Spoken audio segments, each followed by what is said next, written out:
భారతీయ తపాలా శాఖ కీలక ప్రకటన చేసింది.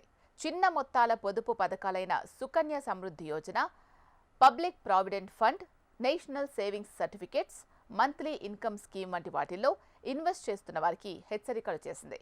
ఆయా పథకాలకు సంబంధించి ఖాతాలు మెచ్యూరిటీ పూర్తయిన తర్వాత 3 ఏళ్ల వరకు కూడా వాటిని పొడిగించడం లేదా మూసివేయడం చేయకపోతే ఆటోమేటిక్గా ఫ్రీజ్ చేయనున్నట్లు తెలిపింది. అంటే మెచ్యూరిటీ పూర్తయిన తర్వాత కూడా ఎవరూ పట్టించుకోని ఖాతాలను నిలిపివేయనున్నట్లు తెలిపింది. డిపాజిటర్లు కష్టపడి సంపాదించిన డబ్బులకు భద్రత కల్పించాలి అనే లక్ష్యంతో భాగంగానే ఈ నిర్ణయం తీసుకున్నట్టు తెలిపింది.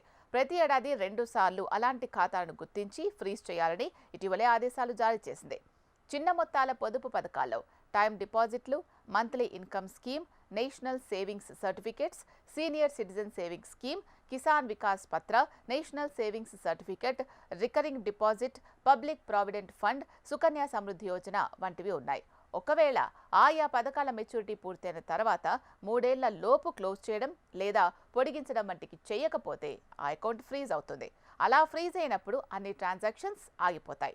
దీంతో ఆయా ఖాతా నుంచి నగదు withdraw, deposits, standing orders, online సర్వీసుల వంటివి ఏమీ చేయడానికి ఉండదు.